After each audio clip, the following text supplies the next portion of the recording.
यह कहानी उन दिनों की है जब स्वामी विवेकानंद अपने सीखने के शुरुआती पड़ाव में थे। उन्हीं दिनों अपने भारत भ्रमण के दौरान एक बार स्वामी विवेकानंद जी जयपुर में ठहरे हुए थे।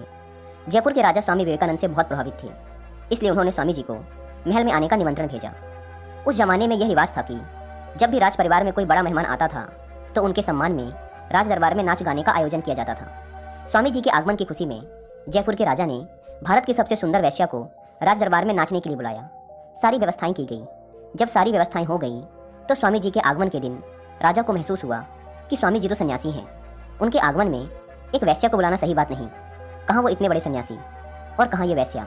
लेकिन राजा भी ज़्यादा कुछ नहीं कर सकते थे क्योंकि वेश्या की टोली महल में पहुंच चुकी थी। सारे गाने बजाने वालों की मंडली भी पहुंच चुकी थी।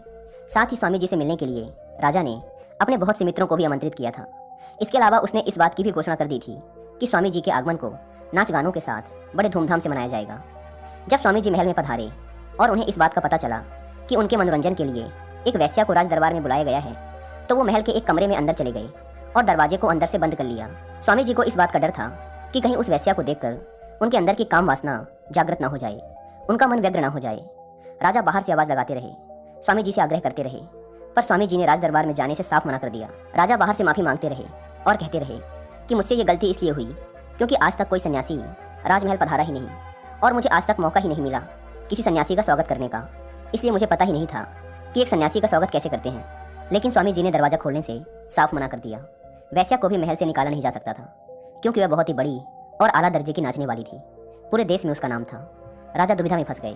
जब वेश्या को इस बात का पता चला कि स्वामी जी उसकी वजह से बाहर नहीं निकल रहे तो उसने एक गाना गाना शुरू कर दिया।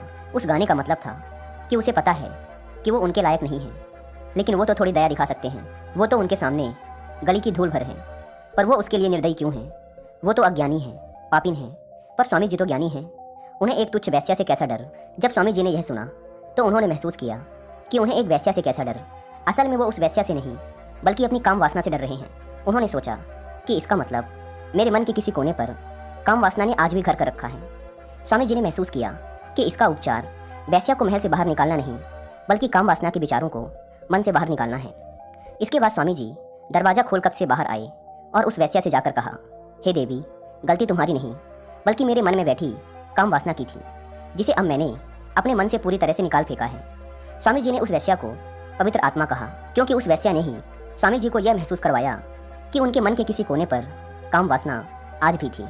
उस वेश्या ने ही स्वामी जी को एक नया ज्ञान दिया, जिस ज्ञान की प्राप्ति के बाद ही स्वामी जी वासना मुक्त हो गए और उन्होंने आध्यात्मिकता की एक नई ऊंचाई को छुआ, जिसके बाद वो इस पूरे जगत में प्रसिद्ध हो गए।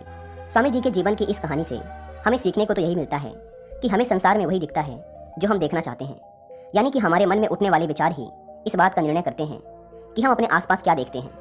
जब स्वामी जी के मन में वासना के कुछ विचार थे तो उन्हें उस स्त्री में वासना नजर आई, लेकिन जैसे ही काम वासना के विचार गायब हुए तो उन्हें उस वेश्या में एक पवित्र आत्मा नजर आने लगी। यानी कि सब मन के विचारों का खेल है। हम अपने मन के विचारों को जैसे पोषित करेंगे और जैसे विचार या वातावरण इसे प्रदान करेंगे, यह वैसे विचार ही बार बार बाहर की तरफ प्रतिकर्षित करेगा।